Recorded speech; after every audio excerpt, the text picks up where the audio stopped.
Hello once again, everybody, and thank you for joining me on this Tuesday, September 22nd edition of ATS.io Radio. I'm your host, Adam Burke. I'm joined by Brian Blessing, the host of Sportsbook Radio and Vegas Hockey Hotline. We'll talk some NFL Week 3 with you, and we'll give you some thoughts here on the remainder of the Stanley Cup Finals, which are now tied at 1-1 after Tampa Bay came away with the win last night. Over at ATS.io, lots of great stuff going on. We're covering the top sportsbook promotions out there in the legal U.S. sports betting landscape. We had all kinds of picks and predictions for everything that's going on. Baseball, football, basketball, hockey, soccer, all kinds of stuff from our talented staff over at the website. You can check out my college football power ratings and my lines for week 4 over at ATS.io, and a lot of content coming your way from me throughout the rest of the week. I got a preview up of the Corrales Punta Cana Resort and Club Championship, whatever the golf event is called this week. Got a preview up for that over there at the website as well. And we'll have some UFC 253 thoughts with that main event of Israel Adesanya and Paulo Costa coming up here this weekend. But for now, we're going to chat some NFL and some NHL on the podcast with Brian Blessing, once again, of Sportsbook Radio and Vegas Hockey Hotline. Brian, how's it going today, man? All right, Adam, outstanding. Good stuff. Fun football. The games have been great. The injuries, obviously, are the big story in week 2. And I'm not saying it's – I mean, the list, the names on the list and the devastation of the injuries is the story. But, boy, I know we kind of talked about this for the weeks leading up. You can't automatically say this is the case, but – no training camp per se where they're hammering each other with pads, no preseason games. They kind of got through week 1, but week 2 was just a travesty. And then all the knee injuries suffered at the Meadowlands in that Giants game. Was that just an anomaly, or is something going on with that turf? Yeah, I don't know. I guess the league officials, whoever's in charge of checking that out, said that it passed the inspections, but now the 49ers have to go right back there and play the Giants this weekend after playing the Jets last weekend. So I know they're pretty anxious about that. You sort of wonder if that kind of impacts the game plan. Before we get into all the injury stuff and talk about some specific names, I just want to ask you about Monday Night Football last night. Vegas gets the win, their first win at home. They improved to 2-0, beat the Saints, who didn't look very good again. Drew Brees did not look good at all in that game. When you look at what happened last night and think about what it could have been with, a bunch of Saints fans in town, all the Raiders fans excited for game 1. I'm happy that we have football, but it is a shame that we miss out on moments like that. No, and it's the world we're living in. It's unfortunate, and I get it, I guess, jurisdiction to jurisdiction, where some fans are at some games, some are at others. But, I mean, you just talk about Vegas specifically, what's going on here. This city loses the rodeo to Texas, and the rodeo, basically, the Cowboys come in here and take over the city for the month of December. It's hundreds of millions of dollars. Then you build a brand new stadium, no fans, the influx of people, as you said, from California, Raider Nation, from New Orleans coming in. What a weekend that would have been. You've already lost the NFL draft that they were expecting hundreds of thousands of people for. And then you've got the car race, NASCAR. It's a playoff race, Las Vegas Motor Speedway this weekend. They're not allowing any fans there. It's an outdoor event. The place holds 100,000 people. You tell me you can't put 15, 20,000 people out there, spread them out, and fill some of the hotel rooms around here? We have the real good fortune of talking sports, but this city is a tourist destination. You got to get on with it here at some point. Yeah, for sure. And you did a video preview for us of that South Point 400. You check that out over on our ATS YouTube page. As you mentioned, the first playoff race here in the round of 12. So definitely a very important race. And I encourage everyone to check that video out over on our YouTube page. Something else I want to ask you about here, Brian, because this is something you and I talked about before the season, something you've mentioned on various different places, including on some of those videos.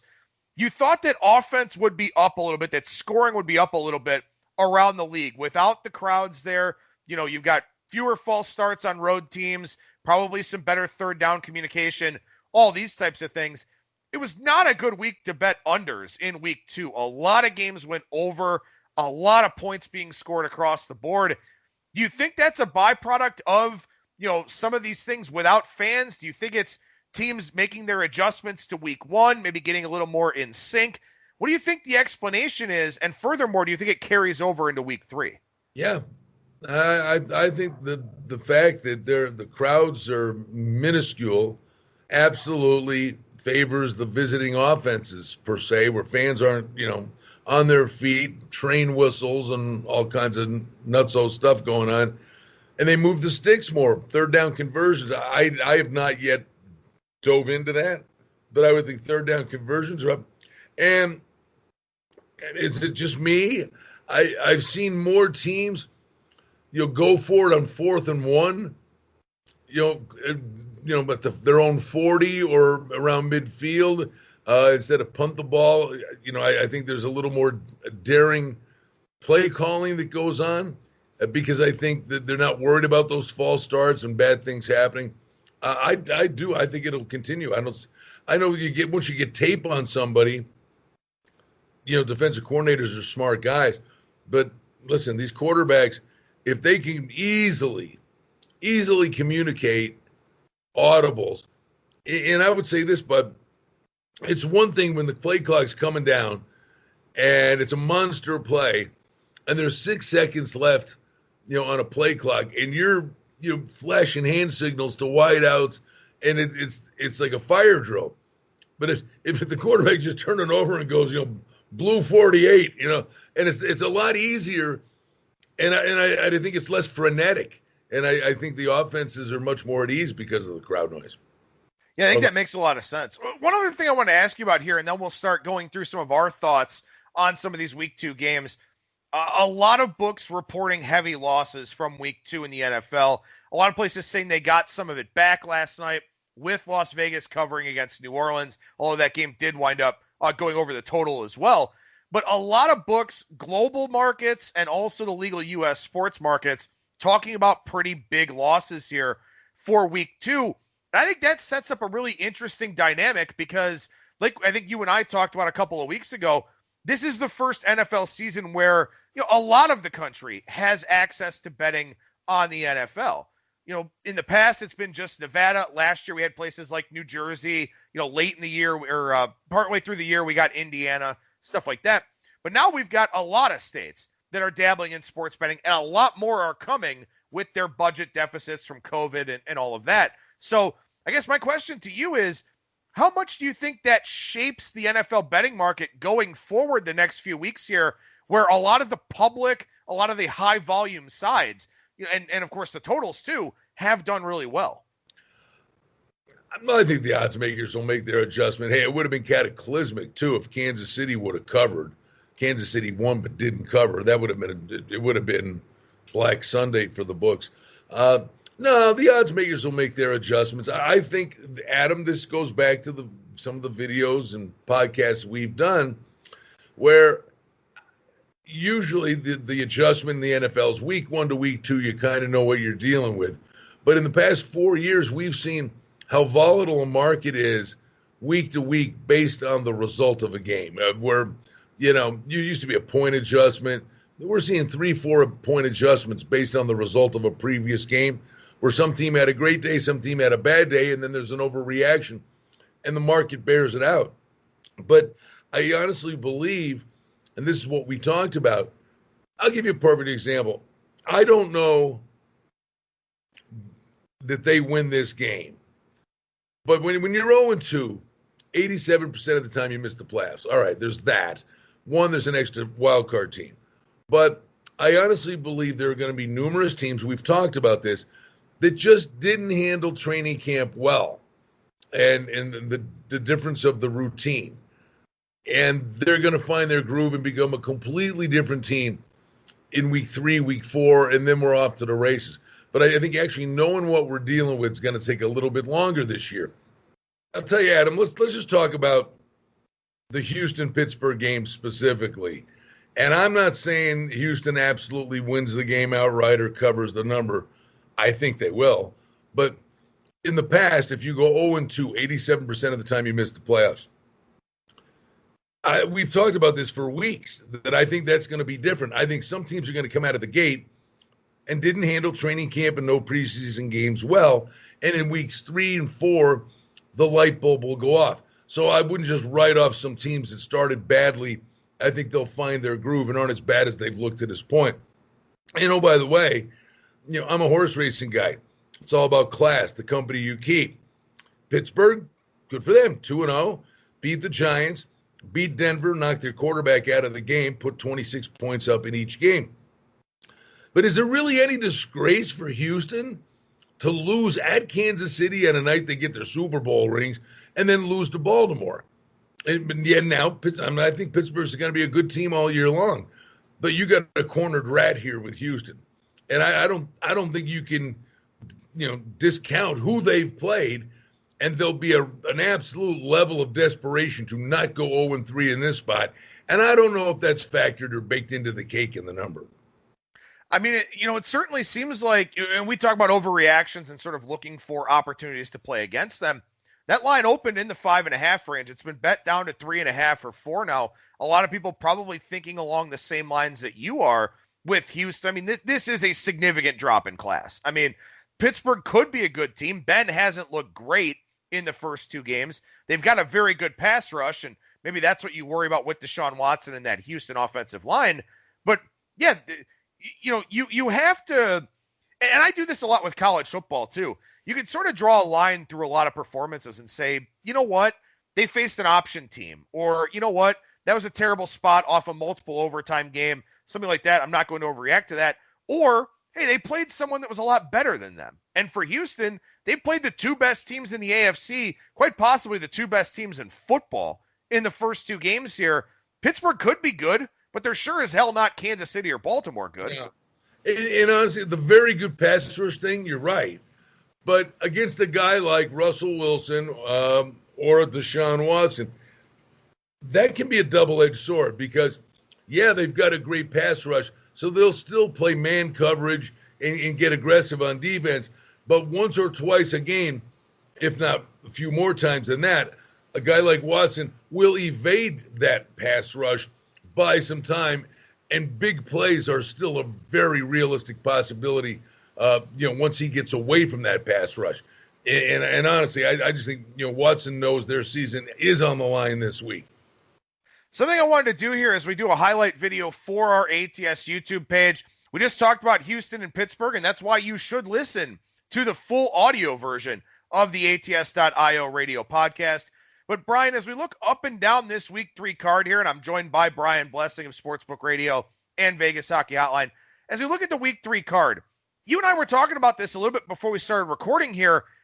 I don't necessarily see that many lines I would consider an overreaction here this week. I think the odds makers have done a very good job despite getting that handed to them last week with a lot of public winners. Yeah, I mean, well, there's a couple. I honestly, can the Rams win the game? Absolutely. I'm personally a little surprised the Bills are only 2.5. I think 3 will be the closing number. But the Rams have taken a lot of dough in the first 2 weeks, and they've rewarded their backers. But back-to-back weeks of cross-country travel. And I think people looked at that Jets score with the Bills and said, the Bills beat the Jets by 10. The Bills should have scored 45 points in that game. They turned it over a couple of times in the red zone, missed 2 field goals, and the only touchdown the Jets got was an 8-yard out pass that 2 guys banged into each other, and Crowder ran 80 yards. And then see, the funny thing is, Adam, and this is what you got to be saying, don't overreact to what you last witnessed, but you've got to, just say, that's what we're looking at. To me, there were 2 real gifts is a strong word, but just plays that made sense to me. And that was the Bills-Miami game, and it was a result of the Miami-New England game. The Bills-Miami game was a dead over because the Bills should have scored a lot more points than they did against the Jets, but everybody looked at Miami and said, they didn't do anything. Well, the Bills are walking in there with their 2 middle linebackers out, Tremaine Edmonds and Matt Milano. Fitzpatrick's going to have a field day with underneath passes, and they're going to run the ball better than they had the week before. And the Bills should have scored more points. That game's a track meet. It goes over the total. But then the other one was, Cam Newton, all they're going to do is run the ball with Cam Newton. That's all. They were like a feral cat playing with a kitten in that first game. But at some point, you're going to play Russell Wilson. You're not going to be able to keep pace with Russell Wilson only doing that. So New England had to have a lot more bullets in the chamber going out to Seattle and open it up. So, and that game went over the total. So it's like you looked at the first game, that Miami New England thing, and everybody's like, play the under with these two teams. But it was the exact opposite. I think when I look at the total for this one, it has gone up from 45 to 47.5, 48 here. So we do see over money in this game. And I want to know about Milano and Edmonds first. It's an under game. I'm telling you, I really believe this. And I'm thrilled. Josh Allen, 700 yards, 7 touchdowns, no INTs. But I think if Milano and Edmonds are back, Henderson got the ball a little bit, and they got the running game going. But you're talking about Aaron Donald and Jalen Ramsey. Ramsey's going to be covering Diggs. Yes, Brown and Beasley have an opportunity to do something. But I think the Bills will be hard-pressed to run the ball. Allen can make plays with his feet.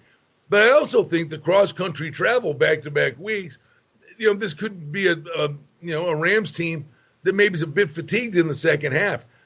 Personally, I think this is real, like kind of a zigzag thing. I go completely the underway on this and think it's an under game. The one thing that I will say, and this impressed me last week about Buffalo, I was on the Dolphins, did get a winner with them in the Circus Sports Million to go 3-2 this week. But the thing that was interesting to me is that the Bills had a chance to get conservative in the fourth quarter. They had a chance to run the football, salt the clock away, put it on their defense.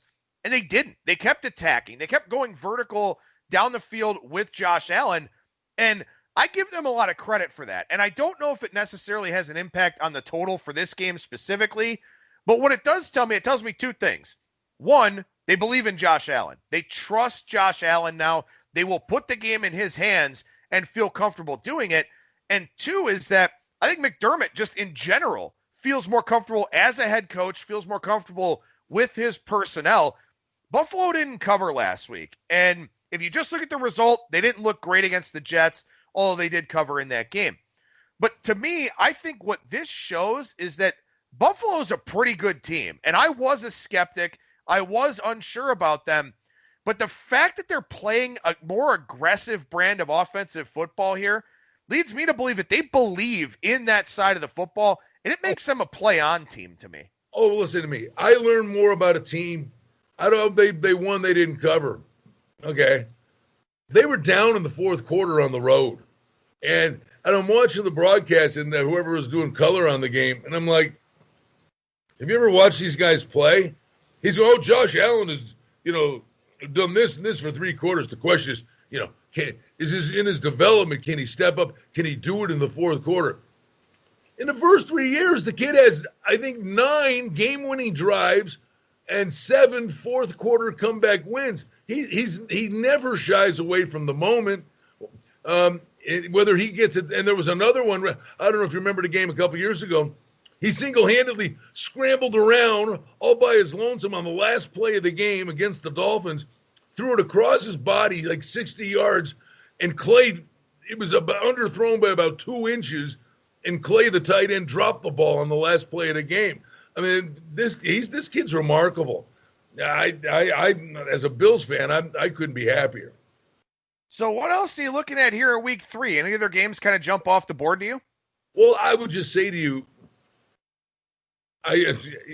Kansas City, if you like Kansas City, you're nuts. Bet them now.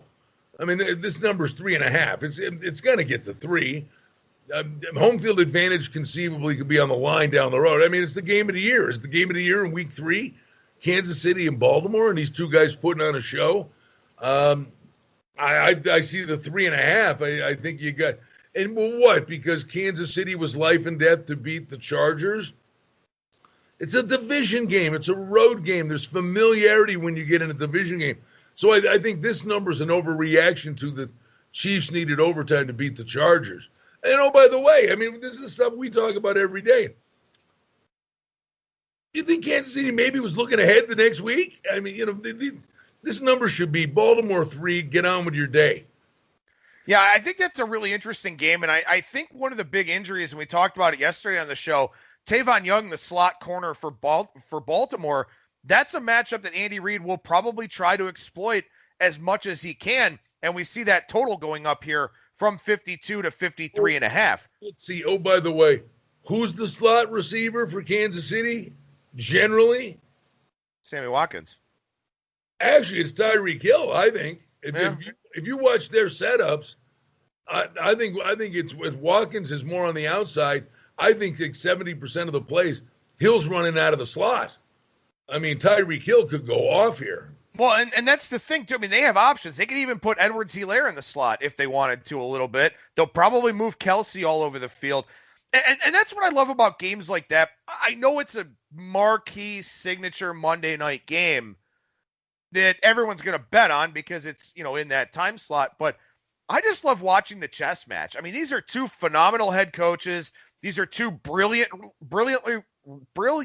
run organizations that, I mean, there's depth on both sides of the ball. Both teams are smart. Both teams have looked pretty good, at least offensively, to this point in the season. And Lamar Jackson looks like a better thrower. We know what Mahomes can do. There's so much intrigue about this game. And also, too, I mean, look, this should be the tightest line of the regular season because these are two very highly publicized teams. Probably not a whole lot of betting value on this game, maybe some live betting value. But still, I think that it's just such a fascinating game to watch. And then you've got the short week turnaround for week 4, so you kind of wonder about both of those teams going into that next game.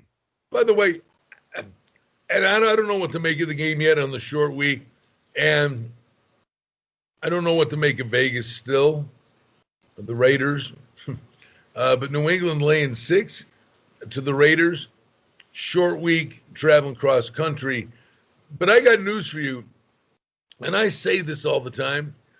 Playing Monday night and calling that the short week for the Raiders to fly east, playing Sunday night and being in Seattle for the Patriots, that's worse than what the Raiders are going to do. That flight from Seattle back east is brutal. But this is a big one. I mean, can you imagine the Patriots? I watch these games, Adam. This sport drives me insane. I'm watching the game, and I started to tweet it out in the third quarter last night. I said, why bother? And then 2 minutes later, the other team did it. So I tweeted out in the middle of the third quarter, what are these two teams doing? Will anybody ever learn? It's a one-possession game. It's the middle of the third quarter, and both teams have already squandered a timeout. You think New Orleans wouldn't have liked to have that timeout at the end of the game? It's insane. Take the 5-yard penalty. I mean, these timeouts are oxygen tanks. How do coaches never learn? It absolutely drives me nuts. Then you watch the ability to think while you're playing. I kind of give him a pass because he was thinking, but he thought wrong.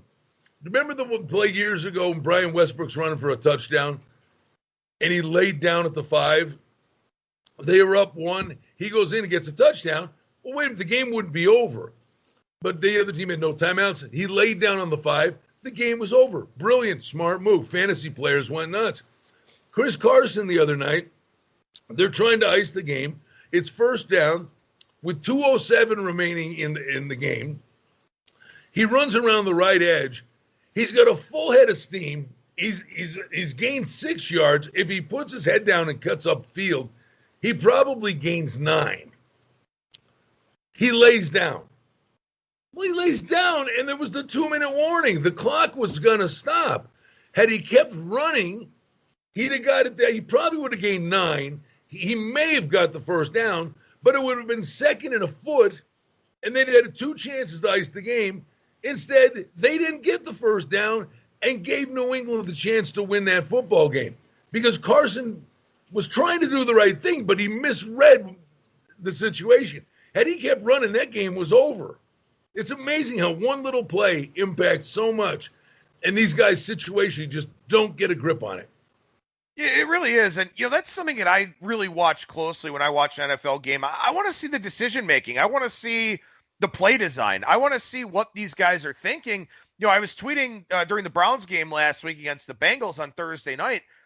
Kevin Stefanski is moving the pocket. They're doing so many smart things with Baker in this offense, and people are going to dismiss them and say, yeah, but they played the Bengals. The Bengals are terrible. Sure, the Bengals are terrible, but you also have Baker learning this new offensive scheme, and it plays more to his strengths. He's actually a very good thrower on the run. He's not a very good thrower stationary in the pocket. So I like that. I like that they're moving him around.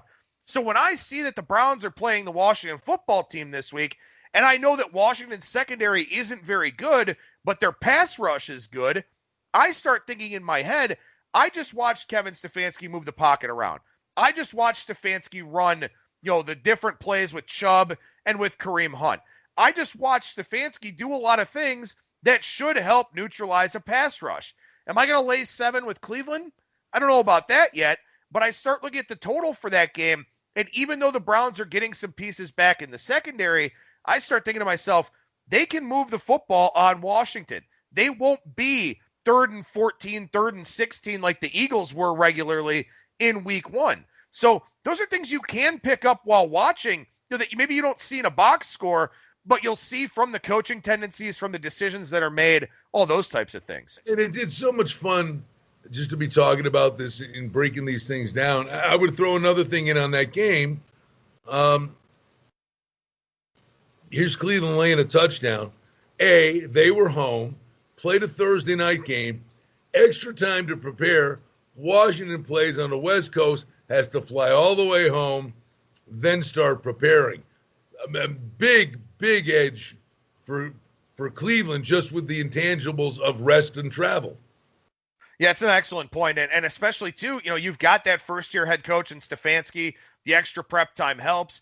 You don't have, Ron Rivera's obviously been around the block a million times, but he's still a first-year head coach with his team. So there's a lot of things that they're trying to work in here.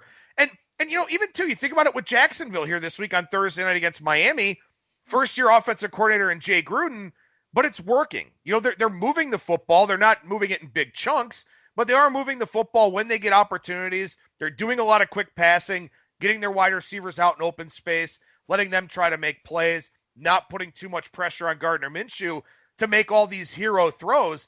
And I think those are important things to take a look at. Cincinnati last week, they just basically abandoned Joe Mixon. They threw the ball 61 times.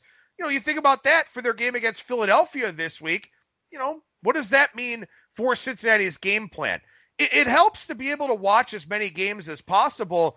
Yeah, you still want to compare, if you make your own numbers, compare them to the market, look at all the stats and the box scores and all these types of things. But I know you're a very observational handicapper. You like to watch as much as you possibly can and then carry those things over. It just speaks to all the different strategies that are available for the NFL. No, there's no doubt. And in fact, I'm looking at Philly laying 6 here. The NFC East is a dumpster fire. Miracle the Cowboys win that game. The Atlanta thing is just, boy, if you're a Falcons fan, my heart goes out to you. And you're a Buffalo fan, and I'm a Cleveland fan, and our hearts go out to Falcons fans. Yeah, what does that tell you? Exactly. But Philadelphia, they blow the game against Washington, and they give up 8 sacks in the process and then have to face Aaron Donald. Okay, kind of understandable. But if you're Philadelphia, even though you're 0-2 and it's been just horrific, you're sitting there going, honestly, Washington should be the only team in that division that has a win through 2 weeks. This division is just an atrocity. Boy, Philly better right the ship against Cincinnati or, honestly, just give the division to Dallas right now. And 8 wins might win the division. Well, before we sign off, as far as this video goes and talk a little bit of the Stanley Cup Finals here, any other games on your radar? We've got Green Bay, New Orleans in the primetime time slot Sunday. Tampa Bay, looked better, and now Denver, of course. Denver's quarterback situation is to the point where they're talking about signing Blake Bortles, so we'll see how that goes for them. Anything else with the 4 o'clock or the Sunday nighter here on Sunday? your brain works in funny ways, buddy. I don't know what I did. You've seen me. I lose I misplace something, or short-term memory. I'm a disaster. I remember phone numbers from when I'm 3, and I remember games and all kinds of, and I'm good. This is totally off the cuff. I could be wrong. But didn't Detroit and Arizona play in the opener last year? Yes. And it was a tie? Yes. Yeah, Detroit blew a big lead. And Detroit had the game in the cookie jar. Okay, I swear to you, I just looked at that and I said, wait a minute. They just played last year. That game was and Detroit last year gave away games. They blew that game, was a tie. They blew a game to the Niners and blew a game to the Chiefs. I don't think Detroit's anywhere near as bad. And Lions fans are going, here we go again, blah, blah, blah. I'm telling you, if Galladay suits up and can play, I still think the Lions are daring. I still think they're a decent football team. And everybody's loving Arizona and feeling their oats. Hey, how about Murray, and how about this and how about that? I think Detroit walks in there as a live dog. If Galladay plays, I'm going to say the Lions win the game. I want to see that injury report for Detroit with their secondary. I want to make sure everybody's good to go there. But I don't think it's a bad approach at all. I don't think it's a bad take whatsoever. And speaking of injury reports, I mean, man, the injury list is it's extensive this week. And the thing of it is, a lot of guys are already guaranteed to be out because they're out for the year. So a lot of this stuff already baked into the number, baked into the handicap, baked into the initial line move. It's those cluster injuries of guys that are questionable, doubtful, stuff like that you want to take a look at here at the end of the week. Yep. No, I'm week to week, buddy. The adjustments are just something we have to pay very close attention to. But I think the adjustments are going to continue for another couple of weeks. And then again, as we've alluded to, the market is extremely volatile week to week. Yeah, most definitely is. Make sure you make sure you subscribe to our videos here on our ATS YouTube page, and make sure you subscribe to the full podcast versions here of ATS.io radio. All right, Brian, I guess I'll ask you one last thing here just to give us a minute before we start up another video for the Stanley Cup Finals. And that is just to say, as far as your confidence level with betting the NFL early in the week, I've sort of had this week after week progression of asking my guests about that. So far, I mean, we haven't had any big COVID outbreaks. I don't even think we've had a positive test at all. Are you confident enough to just fire away whenever you feel like it in the NFL, or are you still kind of waiting for that potential worst case scenario? Oh no, I think football's football, and I think when you bet is as important as who you bet in many instances. Again, I think if you like Kansas City, you bet it now. If you like Baltimore, you wait. If you like Buffalo, you bet it now. If you like the Rams, you wait. I think there are pretty clear indicators of where these numbers are going to move to. So, no, and especially around key numbers, you absolutely, hey, it makes a difference over the long haul, getting the best of the number. It matters. So generally we talk golf with Brian, but this week with that event in Punta Cana, not a strong field. It is a full points event, though. You can check out my preview over at ats.io. We'll talk about the Preakness next week with Brian, so we'll be able to touch on that. But we want to do a highlight video here of the Stanley Cup Finals, now tied at 1-1. Tampa Bay, this number is popping for Wednesday night now as we're recording. They're a $1.55 favorite out there in the marketplace to win Game 3 and take a 2-1 series edge. The series price, I believe I saw minus 185, minus 190 right now for the Lightning to lift the Stanley Cup. Through 2 games here so far, Brian, what are you thinking about this series? Looks like it's going to be a long series. I think it's pretty evenly matched. The one thing that was apparent for Tampa Bay coming in here, they were kind of similar to Vegas in terms of, a lot of firepower, at least on paper. But they were just having a hard time scoring goals against teams like Columbus and the Islanders. Last night, the total was 5. I know I was having a debate with Stevie Slapshot, does Vegas Hockey Hotline with me. He liked the under. I liked the over. Well, it ended up being a push. But my thing was Tampa Bay's going to circle the wagons. They are going to jump on these guys. I think they'll be up 2-0, maybe 3-0 after one. Sure enough, it ended up being 3-0, and then Dallas would have to open things up and chase the game. You got it to 3-2. I was safer than he was. He got it to 3-2 with a chance for the empty netter to get you the W. It ended up being a push. As the series goes along, though, I think goals will be harder to come by. Both of these goalies are playing at a high level, and Dallas gets their goals on power plays and in transition. We'll see if Stamkos comes back in. I just think Dallas is this team that's kind of on a tootsie roll. I mean, I give them full marks. I mean, they were down 3-0 in that game, and Tampa Bay was life and death to hang on to beat them. And again, I say this a lot. I learned a lot about a team, even in defeat. You know, they didn't pack it in. It's like, okay, it's not our night.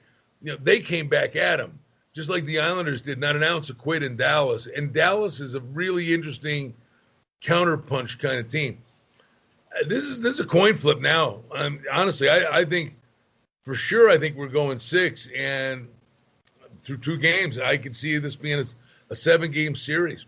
And I wouldn't be laying a big number with either side. You know, I know it's Tampa, but I wouldn't be laying a big number. Well, the thing I've really appreciated about Dallas here is that they've been able to adjust to all of the opponents that they've had here in the playoffs. They've had to play a wide open game at times. They've done that. They've played their defensive style that carried them through the regular season when they've had to. They've been, you know, they've been very adaptable here in the playoffs, and I give them a lot of credit for that. Tampa, you know, they just do what they do, and they do it very, very well. They do it almost flawlessly more often than not. And that's what you sort of wonder now with this game 3, where Tampa, you know, didn't play well early in game 1, really suffocated Dallas throughout the second half of that game, just couldn't get the goals they needed to tie it up. Then yesterday, you know, they get that big 3-0 lead, as you said. They kind of sit on it. Dallas gets some things going offensively, makes it a game. You wonder here about game 3 and which team is able to make the better adjustment. This is going to sound odd. I mean, okay, both of these teams are 3 wins away from winning the Stanley Cup. But I think Dallas is playing with house money. I can't imagine too many people thought Dallas was going to be the team representing the Western Conference. Tampa Bay is supposed to win this.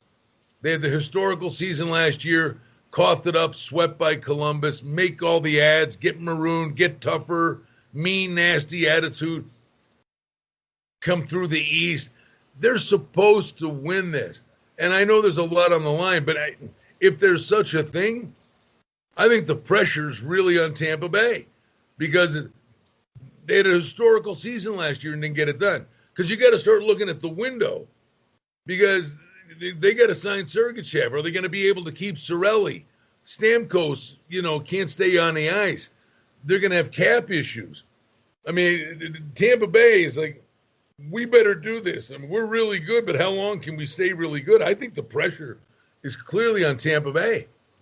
Yeah, and I think, you know, to draw a parallel to another sport, I think going into the baseball playoffs, the Dodgers are in the same spot. I mean, they've spent and spent and spent. They've lost in the World Series twice.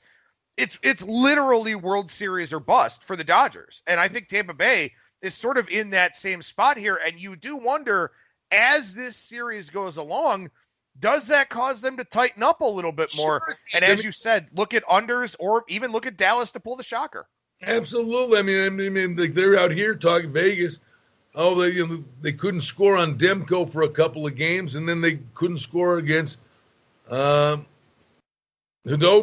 And it's like, and they're saying, well, you know, Demko kind of got in his head and it bled into the next series.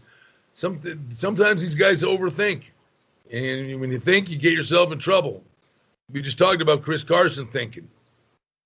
So as we look at game 3 here specifically on Wednesday night, as I said, Tampa minus 155. Dallas now the home team in the Edmonton bubble, and that means that they get the last change, which could end up being, you know, very fortuitous for them here because they definitely don't want to fall behind 2-1, have to win, you know, 3 out of 4 to wind up coming back and winning this series. So what do you think here about game 3? Is it Tampa Bay or is it Dallas?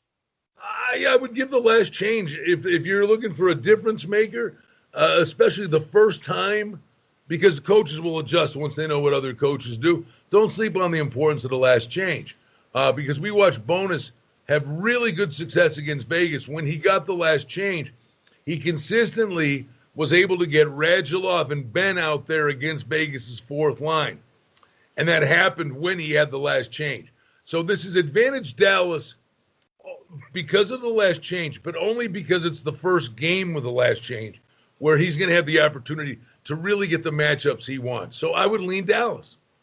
Well, I certainly encourage you to listen to more hockey thoughts on Brian's show, Vegas Hockey Hotline, which you can find if you follow him on Twitter at Brian Blessing. And make sure you subscribe to our ATS YouTube channel here. And, of course, listen to all of our editions of ATS.io radio. All right, Brian, with that, I guess we'll finish up today's show. Any last thoughts? Anything you want to mention before we sign off? Just glad we got sports back. We want to get fans back, Adam, but it's actually been, the U.S. Open was great fun. The NFL's back up and running. I'm still trying to figure out what to do with college football. We got the baseball playoffs. We got the Preakness. Believe me, you're dishing out the Stanley Cup in whatever, the next week to 10 days. You're going to have the NHL draft, free agency, training camp. Let's start doing it again. From a sports perspective, we're back and then some. Just got to get fans back. I have to ask before we sign off here, what would you have shot for a round or for the full tournament at Wingfoot? Well, the sad truth is I played Saturday right about 1,000 yards as the crow flies here, a course in Vegas. It's a Jack Nicklaus course called Bears Best. And I personally turned Bears Best into Wingfoot on Saturday. I had one of those days. Oh, boy. 120, 130? Would it be that bad? Yeah, I think the average golfer would get murdered there. The thing that I was talking about, because I tweeted about this. I put up a poll on Twitter asking people what they would shoot. And my whole thought is, if I don't have spotters for that rough, I'm going to have 15 or 20 strokes just from having to drop somewhere. Yeah, your credit card's going to be in your front pocket to go to, at the turn to go buy more golf balls. And I'm sure they're cheap at Wingfoot. Oh, yeah. I'm sure a sleeve would probably only be about, $18? And I'd lose a sleeve on the first tee I played after the turn. See, I would love to do something. I played Oak Hill right after the U.S. Open years ago. And it was 3 weeks after the Open. It was the greatest round of golf I ever shot. I shot an 80. Wow. My best score is a 76, but that was the best round of golf I ever played. Was 3 weeks after the Open at Oak Hill. I shot an 80. But that was 1988. My golf game was a lot different in 1988 than it is now. Well, my golf game's terrible no matter what. So I guess we'll leave it at that. Brian Blessing, again, the host of Sportsbook Radio and Vegas Hockey Hotline. Brian, how can people check out those two shows of yours? I think you nailed it, Adam. The best thing is at Brian Blessing on Twitter. And I put the links for all the shows out there. But Sportsbook Radio, noon to 1 Pacific, 1 to 2 is Vegas Hockey Hotline, kshp.com.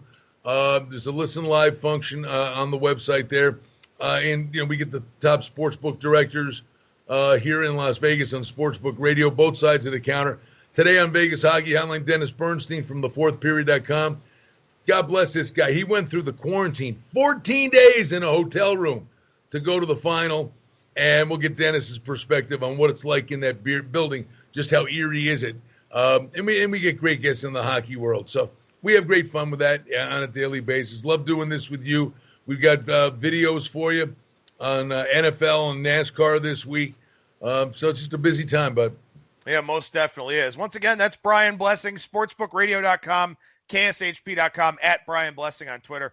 Brian, always a pleasure, man. Thank you so much, and I'll talk to you again next week. All right, Adam. Have a great week. There you go. There's Brian Blessing, and we'll be back again on Thursday with Brad Powers, professional handicapper from BradPowersSports.com. We'll talk college football week 4 and some more NFL stuff here for week 3. That'll do it for me. Thank you so much for listening, everybody, and I will talk to you again on Thursday.